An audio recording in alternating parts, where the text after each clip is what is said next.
네, 오늘은 제목을 일신이라고 해보았습니다. 여러분들에게 조금이라도 궁금하다라는 생각이 들게끔 하려고 제가 수없이 노력을 하고 있는데 궁금하셨는지는 잘 모르겠습니다.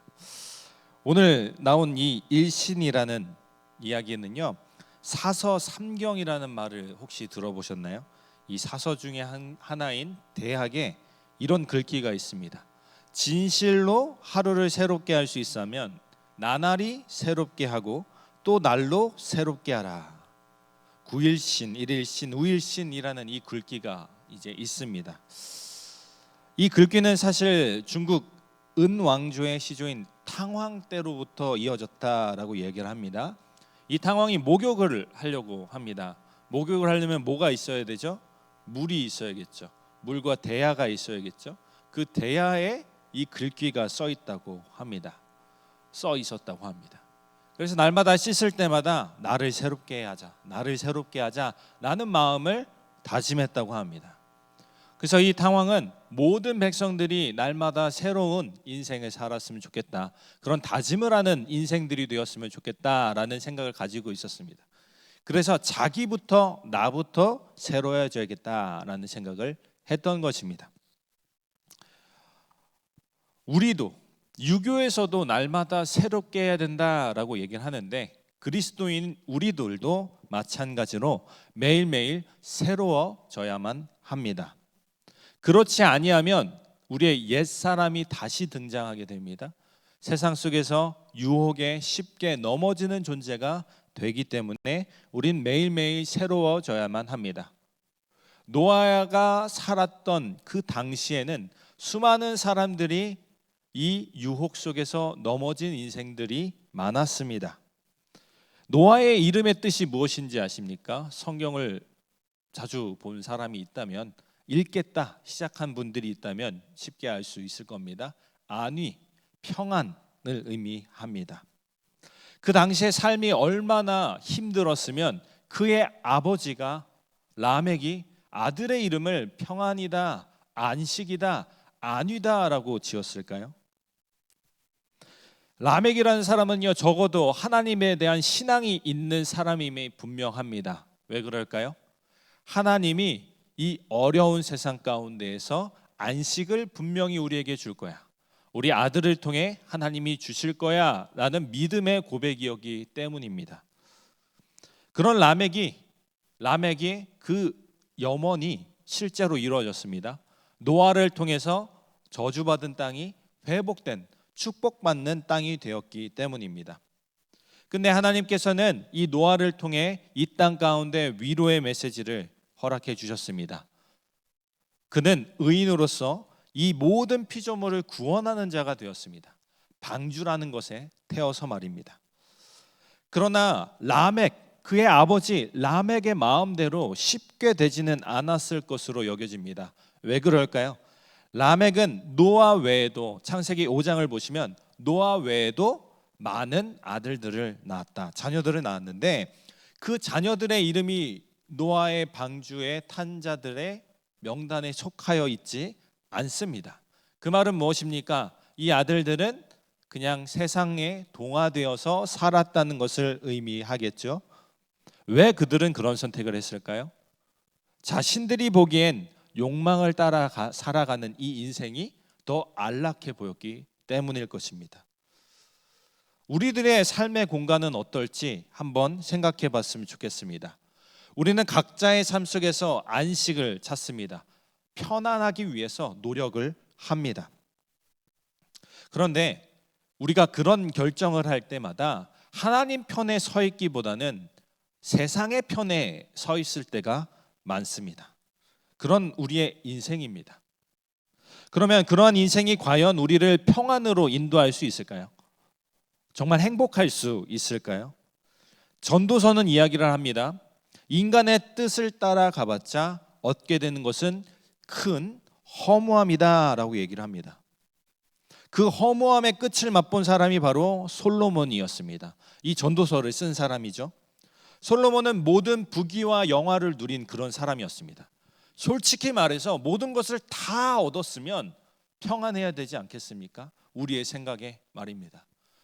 여기 계신 분들 가운데 나는 모든 것을 다 이루었다, 나는 더 이상 얻을 것이 필요 없다 라는 사람이 있습니까?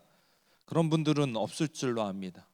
그런데 모든 것을 누렸던 이 솔로몬이 이야기합니다. 뭐라고 얘기하냐면 모든 것은 헛되고 헛되며 헛되고 헛되니 모든 것이 헛되도다.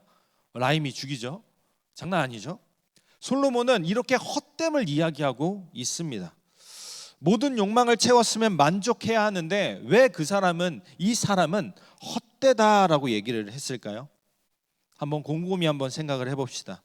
모든 욕망을 채운 뒤에 얻게 되는 것은 사실 평안이 아니라 불안이다라고 할 수 있습니다. 왜 그럴까요? 많이 가진 그것들 때문에 책임감이 그에게 쥐어지기 때문입니다.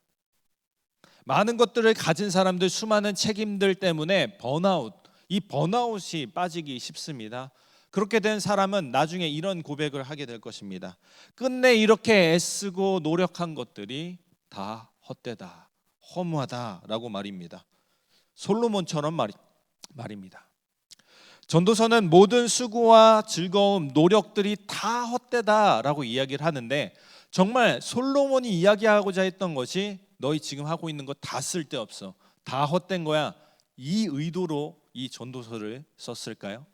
그렇다면 이 전도서는 지혜의 책이 아니라 그냥 절망의 책이라고 우리에게 전해졌을 것입니다. 왜 그런데 지혜의 책일까요? 그가 강조하는 것은 무엇이냐? 바로 하나님의 때입니다. 모든 사람이 다 때가 있다. 그 모든 때가 있는데 그 때 중에서 가장 중요한 시기는 무엇이냐면 하나님의 때를 아는 것이다. 내가 무엇을 해야 되는지, 지금 당장 나의 삶 속에서 무엇이 우선순위가 되어야 되는지를 솔로몬은 이야기하고자 했습니다. 그래서 전도서는 이렇게 이야기를 합니다. 전도서 12장 13절에 이런 말씀이 있는데요, 한번 같이 읽어볼까요? 시작. 이래 결국을 다 들었으니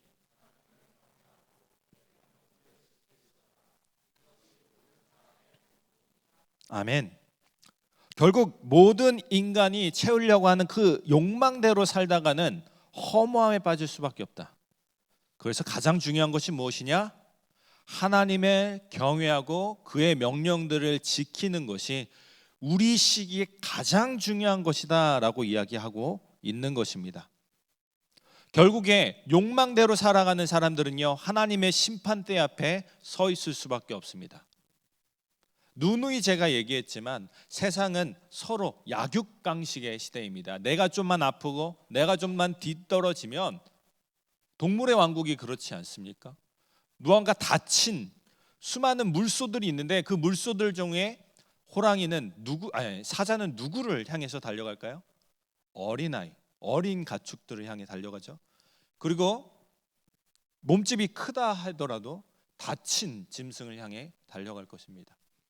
세상 사람들은요, 그렇게 서로 물고 뜯는 인생을 살아갑니다. 그 삶 속에서 우리에게 얻어지는 것이 과연 평안일까요? 행복일까요? 안식일까요? 이 모든 것을 해보니 솔로몬이 아니라고 이야기하고 있는 것입니다. 하나님 편에 속해 있으면, 하나님께 채움을 받는 편이 우리의 영원한 평안을 위해서 더욱 지혜로운 길이다라고 이야기하고 있는 것입니다. 그렇다면 하나님이 허락하시는 참된 평안이 무엇일까 고민해 보았습니다. 고난 중에도 평온할 수 있는 것, 평안할 수 있는 것이 이 참된 평안이 아닐까라고 생각해 보았습니다. 고난 중에서도 하나님이 나와 함께 하신다, 이런 사실을 믿으면 그 믿음이 우리를 평안하게 만들어줍니다. 하나님이 언젠가 나를 건져내 주실 것이다라는 강한 확신을 갖는다면 우리는 그 안에서 평안을 누릴 수 있습니다. 또한 우리에게는 끝내 천국이라는 소망이 있습니다. 하늘나라라는 소망이 있기에 우리는 이 평안을 누리며 살아갈 수 있습니다. 그런데 솔직히 말해서 그럼에도 불구하고 우리의 눈에는 욕망을 따라가는 것이, 세상의 질서를 따라가는 것이 더 좋아 보이는 것은 사실입니다. 그렇다면 이렇게 한번 생각해 보는 것은 어떨까요? 여러분이 노력한다면 모든 것을 다 이룰 수 있을 것이다 라고 생각하십니까? 우리 인간은 혼자서는 해낼 수가 없습니다. 운에 맡겨야 됩니다. 우연에 맡겨야 됩니다. 우리가 만약에 장사를 한다고 가정을 해봅시다. 장사에 있어서 가장 중요한 것이 무엇일까요? 저희 아버지는 수십 년째 장사를 하고 계시는데 항상 누누이 저한테 얘기하시는 게 무엇이냐면 몫이 가장 중요하다라고 합니다. 어떤 곳에 어떤 사업 아이템을 하느냐가 가장 중요하다라고 말씀을 하시는데 정말 맞는 것 같습니다. 그런데 우리가 정말 좋은 몫에 장사를 한다고 생각을 해봅시다. 하지만 때를 잘못 만나면 어떻게 될까요? 쉽게 망하게 됩니다. 예를 들어 코로나, 내가 가장 좋은 곳에 종로에 내가 음식점을 차렸다, 명동에 음식점을 차렸다 생각을 해봅시다. 코로나 이후에 모든 음식점들이 문을 닫았습니다. 과연 우리의 힘으로, 우리의 계획으로 다 이룰 수 있을까요? 없습니다. 때를 잘못 만나는 것도, 사람을 잘못 만나는 것도 우리의 힘으로 도무지 해결할 수 없는 것입니다. 우리 그 믿는 자들에겐 그리스도가 있습니다. 하나님이 있습니다. 우리 인생 가운데 고난이 없다라고 얘기할 수는 없습니다. 그랬으면 좋겠습니다. 사실 여러분들이 고난에 처하지 않는 것이 저한테도, 저의 마음 가운데도 참으로 좋습니다.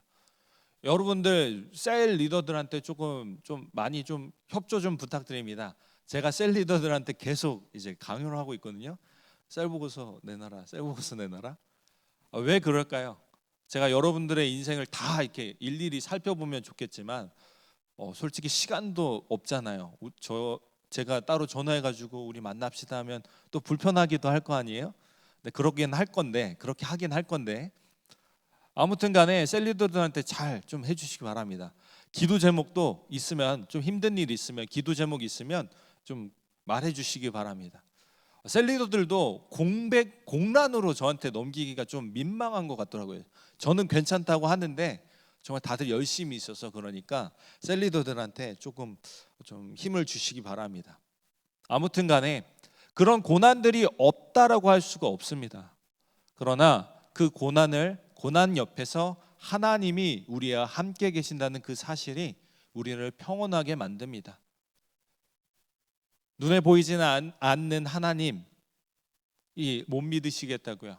주변에 보시면 믿는 자들이 있지 않습니까? 우리가 함께 있습니다. 우리가 함께 있기 때문에 그 어려움 가운데에서도 우리는 충분히 평안을 누릴 수 있을 것입니다. 다시 한번 성경으로 돌아가겠습니다. 창세기 5장을 보시면 등장인물들이 엄청 많이 나옵니다. 족보가 나오는데요. 이 등장인물들의 나이를 혹시 계산해 본 분들이 있으십니까? 갑자기 간혹 그런 생각들이 떠올라요. 이거 계산해 보면 재밌는 결과가 있지 않을까? 근데 재밌는 결과가 있더라고요. 노아의 홍수가 일어난 이 시점과 할아버지 무드셀라의 죽음이 시기가 겹친다는 겁니다.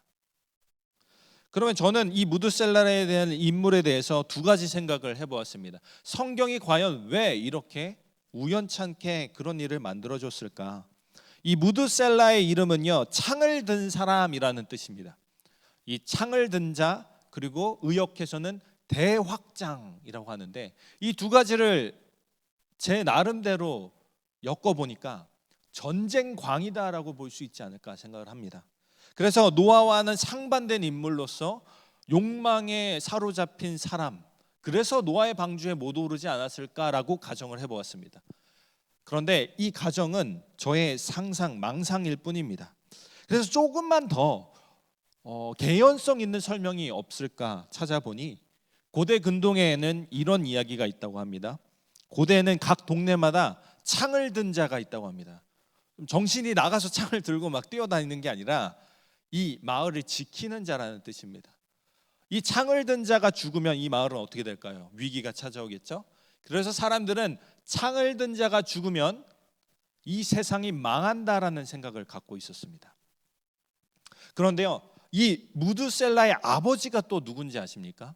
에녹이라는 사람입니다. 이 에녹은 어떤 사람이냐? 죽지 않고 엘리야처럼 하늘나라에 간 사람이다라고 성경이 이야기하거든요. 이 에녹이 알고 있었지 않았을까? 이대로 가다가는 이렇게 악한 세상이 이어지다 보면 세상은 끝내 망할 것이다라는 것을 알고 자신의 아들의 이름을 무드셀라라고 지으며 이 아들 때쯤에는 하나님의 심판이 올 수밖에 없다라고 생각한 것입니다. 근데 솔직히 얘기해서 어떤 해석이 맞는지, 도대체 어떤 의중이 있으신지, 하나님의 의중이 있는지 명확하게는 알지 못하는 게 사실입니다. 하지만 이 본문에서 우리에게 말해주는 것은 단 하나입니다. 심판은 임한다는 것입니다. 욕망대로 살아가다간 그 말세에 심판을 받게 될 것이라는 것입니다. 우리가 말세다 말은 많이 하지요. 이 말이 기우가 아닌 현실이 될 가능성이 매우 큽니다. 어찌할 때요? 욕망을 따라갈 때 말입니다. 하나님의 심판의 때는 가까워지고 있습니다. 이때 하나님께서는 우리에게 명령하십니다. 노아처럼 말이죠. 방주를 만들어라. 방주를 건조하라 라고 말씀하십니다. 이 방주는 무엇입니까? 우리 모두를 구원할 배입니다. 이 방주를 생각하면 늘 목사님들이 얘기하는 한 인물이 있습니다. 바로 예수 그리스도의 십자가를 이야기합니다. 예수 그리스도와 그 십자가를 이야기합니다. 우리는 이렇게 생각할 수 있습니다. 예수 그리스도께서 만드신 이 방주에 태울 사람을 우리가 데려와야 된다라고 해석할 수 있습니다. 복음을 전하라고 명령하셨기 때문입니다. 이 타락한 세상 가운데에서 복음을 들고 나가야 된 이유가 무엇이 있겠습니까? 우리가 매년 하는 행사가 아니라 선교를 나가는 이유가 무엇이 있겠습니까? 저 멀리 가서 복음을 전하기 위해서 가는 것입니다. 잠깐 짬을 내서 광고를 드리자면 함께 가시면 참으로 좋을 것 같습니다. 그곳에서 저는 이 선교 영상을 보면 그냥 절로 웃음이 나옵니다. 왜 그럴까요? 믿는 사람들이 너무나 행복해 보여요. 분명히 열악한 상황이잖아요. 거의 우리가 지금 현재 간이 침대라고 얘기하는 그 라꾸라꾸 정도의 침대도 없는 저런 환경 속에서 행복하게 지냈는데, 게다가 복음을 전하면서 생활하는데 그들의 원동력은 무엇일까? 그것을 우리는 가서 깨닫고 옵니다. 우리가 도움을 주는 것 같지만 실상은 우리가 얻는 것이 훨씬 많은 곳입니다. 함께 해주시면 더 좋을 것 같습니다. 이런 타락한 세상 가운데에서 우리는 세상 풍조에 휩쓸리기 쉽습니다. 바다에 가서 수영을 해보신 적 있으십니까? 내가 앞으로 나아가려고 해도 어떻게 됩니까? 내가 다시 모래사장으로 나가려고 수영을 하는데 수영을 어프어프하고 눈을 딱 뜨면 어떻게 됩니까? 고개를 들면 더 멀어져 있는 것이 보입니다. 파도가 얼마나 세면 그렇겠습니까? 세상도 마찬가지입니다. 우리를 억지로 세상 풍조에 휩쓸리도록 만들 수밖에 없습니다. 그 욕망에 이끌리는 삶을 잠깐 정신을 놓아버리면 그런 삶을 살고 있는 우리의 모습을 볼 수밖에 없습니다. 그러면 우리는 누구를 의지해야 됩니까? 무엇을 의지해야 됩니까? 욕망을 따라가서는 안 돼라는 것은 계속 듣고 있는데, 도대체 그러면 그 어려운 욕망에서 벗어나는 길은 무엇이 있을까라는 질문이 떠오르십니까? 제가 누가복음 10장의 말씀을 한번 가져와 보았습니다.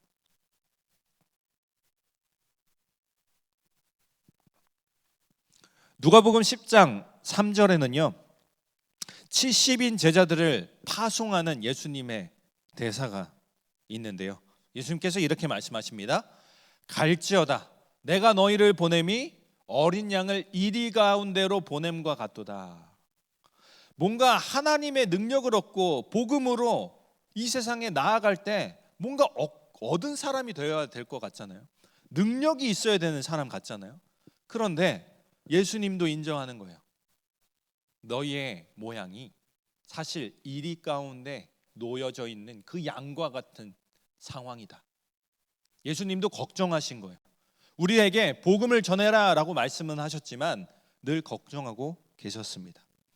그런데요 반전이 일어납니다. 이 70인 제자들이 파송되고 나서 어떤 일이 일어나냐면 17절은 함께 읽어보도록 하겠습니다. 17절입니다. 시작. 70인이 기뻐하며 돌아와 이르되 아멘. 어려움과 두려움을 뚫고 나간 그 자리에서 승리한 거예요. 모든 권세들, 악한 권세들을 이긴 거예요. 다음 구절은 제가 읽어보겠습니다. 18절입니다. 예수께서 이르시되 사탄이 하늘로부터 번개같이 떨어지는 것을 내가 보았노라. 제가 주목한 부분은요, 내가 보았노라입니다. 예수님이 보내고 나서 70인을 보내고 나서 그냥 눈 감고 자고 계셨던 것이 아닙니다. 계속 그들을 지켜보고 계셨습니다. 예수님은 지켜보시지만 않았을 겁니다. 로마서 8장 30절을 제가 또한 읽어보겠습니다. 누가 정죄하리요? 죽으실 뿐 아니라 다시 살아나신 이는 그리스도 예수시니 그는 하나님 우편에 계신 자여 우리를 위하여 간구하시는 자신이라. 아멘. 예수님께서는 제자들을 파송하시고 지켜보시면서 무엇을 하고 계셨을까요? 로마서 말씀을 따르면 기도하고 계셨다, 간구하고 계셨다라고 볼 수 있습니다. 물론 제자들은 기뻐서 예수님, 내가 예수님 없어도 될 것 같아요. 이제 우리가 나아가니까 귀신들도 다 물러가더라고요. 이렇게 칭찬받고 싶어가지고 막 아이들이 그렇잖아요. 뭔가 막 잘했다 막 이러면, 요즘 저희 아들 도윤이가 좀 뭔가 따라해요. 뭔가 따라하거든요. 이렇게 막 칭찬하고 막 박수하면 박수도 하고 인사하면 인사도 하거든요. 근데 정확하게 뭘 하라고 하는 것 같으면 그냥 그거 하더라고요. 그냥 박수 치면서 그냥 박수만 했는데 자꾸 박수하고 인사를 막 계속 하는 거예요. 나중에는 이게 헷갈려가지고 막 이렇게 하는 모습이, 그런데 그 모습을 하고 나서 어떤 모습을 보이냐면 나 잘했지 하는 모습을 보이는 것 같아요. 막 한쪽 입꼬리가 막 올라가 있는 듯한, 물론 환상이겠죠. 아버지로서 우리 아이가 영재다라는 생각을 하겠죠. 아무튼 그런 모습으로 제자들이 예수님께 자랑하고 있는 것입니다. 예수님 우리 잘했죠 하는데 제자들은 모르고 있었을 것입니다. 그 당시에는 몰랐을 거예요. 예수님이 지켜보고 계셨고 기도하고 계셨음을 모르고 있었을 거예요. 근데 훗날에 이들은 깨달았을 거예요. 그때 예수님이 우리를 지켜보고 계셨구나, 우리를 도와주려고 기도하고 계셨구나를 말입니다. 결국 유혹을 이겨내는 삶의 원리는 무엇입니까? 하나님입니다. 예수님이 우리와 함께 계심이 그 원리입니다. 우리는 눈치채지 못하고 우리의 힘으로 하려다가 좌절할지도 모릅니다. 낭망할지도 몰라요. 하지만 우리는 알고 있어야 됩니다. 예수 그리스도께서 우리와 함께 계신다는 것을 말입니다. 우리를 위해 기도하고 계시는 예수님을 생각하며 어려운 일들이 우리에게 찾아온다 할지라도 그 어려움을 딛고 끝까지 이 신앙의 길에 서 있기를 소망합니다. 심판의 때는 다가오고 있습니다. 이때 우리가 할 수 있는 행동은 두 가지 중에 한 가지입니다. 먼저는 예수님께서 만드신 그 방주에 탈 사람들을 모으는 일, 복음을 전하는 일입니다. 열심히 헌신하는 일입니다. 하나님의 뜻을 구하는 일입니다. 두 번째는 무엇일까요? 그냥 세상 사람들처럼 그냥 그렇게 살아가는 것입니다. 지금 볼 때는 더 좋은 것처럼 보일 수도 있습니다. 왜냐하면 주일날에도 우리도 쉬고 싶고 헌신하기보다는 좀 더 멀리서 관망하고 싶은 게 우리의 생각입니다. 하지만 그 세상의 길을 걸어가는 길은요, 불안정하며 끝내 사망이 기다리고 있습니다. 믿는 자들의 길에는 고난이 있을 수 있습니다. 그러나 하나님이 함께하고 계신다는 이 사실 때문에 고난에서도 예수님을 바라보며 평안에 이를 수 있습니다. 그리고 70인의 제자들에게 주셨던 그 능력처럼 우리에게 능력을 허락해 주실 것입니다. 그러니 끝까지 하나님께 나아가시길 간절히 소망합니다. 때론 우리가 넘어질 수 있습니다. 실수할 수 있습니다. 우리가 하나님의 뜻에서 벗어난 인생을 살아갈 수 있습니다. 나는 아닌데 아직 우리는 그 고난에 처한 상황이 아닌 것입니다. 유혹, 진짜 유혹에 빠지지 않은 것을 다행으로 여겨야 되는 것입니다. 정말 어려운 환경 속에서 우리는 실수할 수 있습니다. 그런데 이 실수해 놓고 돌아가지 않는 것이 최악입니다. 우린 다시 돌아갈 수 있어야 됩니다. 저는요, 실수를 하면 계속 생각을 하거든요. 제가 지난 한 달 동안 우리 청년부 예배를 이제 잘 적응하기 위해서 여러 가지의 실수들이 조금 있었습니다. 때로는 빠뜨리기도 하고 그랬는데, 저는 항상 집에 가서 그것을 계속 생각해요. 되뇌어요. 아, 그때 왜 그랬을까? 그때 왜 그랬을까? 좀만 더 그거를 봤으면 더 좋았을 텐데 라는 후회를 합니다. 우리는 다 똑같습니다. 우리의 인생이 다 똑같습니다. 저도 전도사 시절까지 합치면 24살부터 조금 일찍 시작을 했거든요. 거의 10년 동안 이렇게 사역을 했다 하는데도 실수를 합니다. 여러분들 인생에서 실수하는 것이 잘못된 일이 아닙니다. 다시 돌아간다면 여러분은 잘하고 있는 것입니다. 이렇게 실수 많은 세상 속에서 노아라는 사람이 제대로 된 길을 걸어가기로 결심합니다. 그러자 새로운 언약을 하나님이 노아와 맺으십니다. 창세기 9장 1절의 말씀입니다. 한번 다 함께 읽어볼까요? 시작. 하나님이 노아와 그 아들들에게 복을 주시며 그들에게 이르시되 생육하고 번성하여 땅에 충만하라. 이 명령을 다시 합니다. 다시라는 뜻은 누군가에게 했다라는 건데, 누구한테 했죠? 바로 아담과 하와에게 했던 명령이었습니다. 아담과 하와는 이 명령에 따라 살지 못했습니다. 결국 실패했습니다.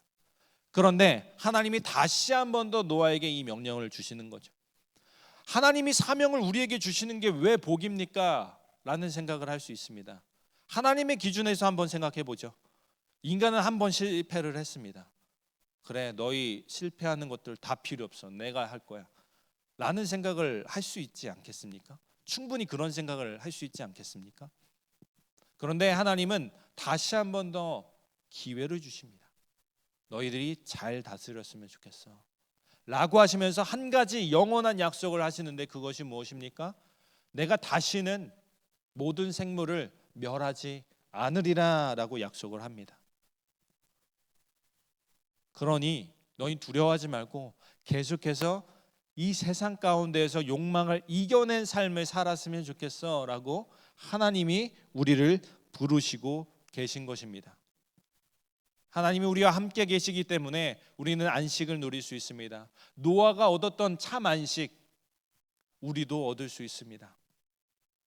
이렇게 회복한 세상에서 하나님은 노아를 중심해서 공동체와 언약을 세우는데, 방금 말했던 언약입니다. 다시는 멸하지 않으리라. 이 약속을 하나님께서는 지키십니다. 결국에 노아의 후손들, 이스라엘 백성들도 실패합니다. 실패했을 때 다시는 멸하지 않겠다고 한 이 약속이 하나님께 올무가 되어버렸습니다. 그래서 어떻게 됩니까? 하나님이 인간이 되어 이 땅 가운데 내려오십니다. 예수님께서 죽으십니다. 우리의 실패 때문에, 우리 인류의 실패 때문에 예수님이 돌아가신 것입니다. 그러나 그 실패에 머물리지 않으시고 하나님께서는 부활이라는 반전을 우리에게 보여주십니다. 이토록 하나님은 신실하십니다. 신실하신 하나님께서, 약속을 잘 지켜주시는 그 하나님께서 우리를 돕는다 하셨습니다. 우리에게 필요한 것 다 허락하시겠다 하셨습니다. 나의 나라와 의를 위해 일하는 너희에게 필요한 것을 다 주겠다라고 약속하셨습니다. 그 약속을 믿고 끝까지 나아갈 수 있는 여러분들이 되기를 간절히 소망합니다. 우리는 홍수 때, 홍수 직전의 세상과 같은 세상에 살고 있습니다. 유혹과 시련이 많은 그 세상 가운데에서 이 유혹을 이겨내야 합니다. 하나님께서 주시는 능력으로 말미암아 이겨낼 수 있는 여러분들 모두가 되기를 간절히 소망합니다. 오늘 말씀을 정리하겠습니다. 우리는 여전히 우리에게 남아있는 악, 우리 안에 있는 욕망들을 쫓아가는 삶이 아닌 하나님의 뜻을 찾아나가는 사람이 되어야만 합니다. 그리고 하나님의 뜻을 알기만 하는 것이 아니라 하나님의 뜻대로 살아가야 합니다. 그 길은 어려울지도 모릅니다. 힘든 길임이 분명합니다. 그러나 하나님이 허락하시는 은혜, 하루하루의 평안을 바라보며 충분히 이겨낼 수 있습니다. 또한 하나님의 심판은 반드시 있습니다. 우리는 그날을 기다려야 합니다. 왜 기다려야 할까요? 세상 사람들에게 하나님의 심판은 벌입니다. 하지만 믿는 우리에게 하나님의 심판은 구원의 소식, 평안의 소식입니다. 그날을 기다리며 끝까지 하나님의 뜻을 구하며 하나님의 뜻대로 사는 자들이 되어 봅시다. 그런 삶을 살아갈 때 하나님께서 우리에게 주시는 것은 참된 평안함, 영원한 평안함입니다. 이 언약을 지키기 위해 우리는 평안함을 누리기 위해서 날마다 자신을 새롭게 해야 합니다. 욕망의 늪은요, 우리의 생각보다 너무나 그 빨아들이는 힘이 너무 강합니다. 죄라는 것이 너무나 달콤합니다. 그렇기에 우리는 더욱더 정신 차려야 합니다. 매일의 삶의 시작점에서 삶을 시작할 때 이제 이기겠노라 결단하며 인생을 살아봅시다. 인생의 끝에서, 우리의 삶의 끝에서 내가 욕망을 따라간 삶이 아니었나? 오늘 하루를 되돌아보는 여러분들이 되었으면 좋겠습니다.